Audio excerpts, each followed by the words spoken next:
arrêtons-nous justement sur l'école et précisément sur l'instruction à domicile.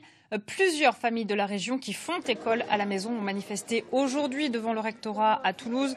Elles dénoncent l'absence d'autorisation car la loi a changé sur l'école à la maison. Avant, une simple lettre suffisait. Depuis cette rentrée, il faut remplir un dossier et obtenir donc une autorisation du rectorat. Certaines familles se retrouvent avec un aîné à la maison, un cadet en maternelle. Ophélie Lepivert et Laurence Beaufet ont rencontré l'une d'entre elles. Ok, du 14 au... À lui. 15. Au 15. À 5 ans, Owen a toujours fait l'école à la maison. Une volonté du petit garçon que ses parents ont choisi de respecter. Il a voulu rester à la maison, donc on lui a fait visiter une école.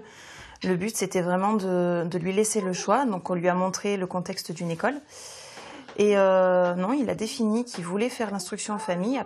De faire du cahier quand je veux, et puis ça c'est bien. Je peux décider de le faire tard quand je veux, tôt quand je veux. Une situation qui n'avait jamais posé de problème jusqu'à cette année. Livia, la cadette, a 3 ans.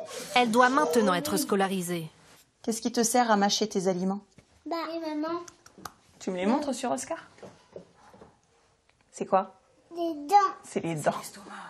Mais le rectorat a refusé son enseignement à domicile. On se retrouve vraiment dans une situation où on doit expliquer à notre fille que notre fils peut. On a des rapports pédagogiques qui disent qu'on fait l'instruction correctement, mais qu'elle doit quand même aller à l'école, chose qu'elle ne veut pas. Et je trouve que la couper de ses repères et de ses amis et de son modèle d'instruction, c'est une grande violence. Depuis cette année, les règles ont changé. Les parents ne peuvent plus simplement déclarer l'instruction à domicile de leur enfant, mais ils doivent en faire la demande auprès du rectorat et justifier l'une de ces raisons, la santé de l'enfant, une activité sportive ou artistique intense, une vie en itinérance ou trop éloignée d'une école, enfin, une situation propre à l'enfant et motivée par un projet éducatif. Un changement dénoncé par les associations de parents d'enfants scolarisés à domicile. C'est une privation de liberté pour tout le monde, en fait, parce que tout le monde peut avoir envie ou besoin à un moment donné de sortir son enfant de l'école ou de sortir de l'école, du collège, du lycée pour un temps quelconque, que ce soit 1 année, 2 années ou plus. Et ça ne va plus être possible. Le rectorat a refusé 283 dossiers sur les 314 déposés en raison du motif 4. Une situation propre à l'enfant et motivée par un projet éducatif. Un motif flou et interprété différemment d'une académie à l'autre. Et celle de Toulouse est l'une des plus strictes. Forcément, les appréciations peuvent être différentes. Nous sommes en démocratie. Les parents qui ne sont pas satisfaits de la décision administrative, bien évidemment, ils peuvent faire un recours au tribunal administratif. Et c'est le juge qui va nous guider dans les examens des dossiers à venir. Pour Livia, les recours sont épuisés.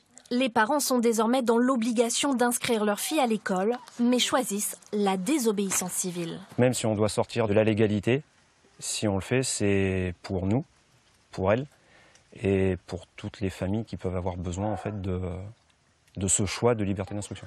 Sur les 75 recours déposés par les familles, 58 ont été rejetés par le tribunal administratif. En revanche, 17 familles pourront scolariser leur enfant à la maison.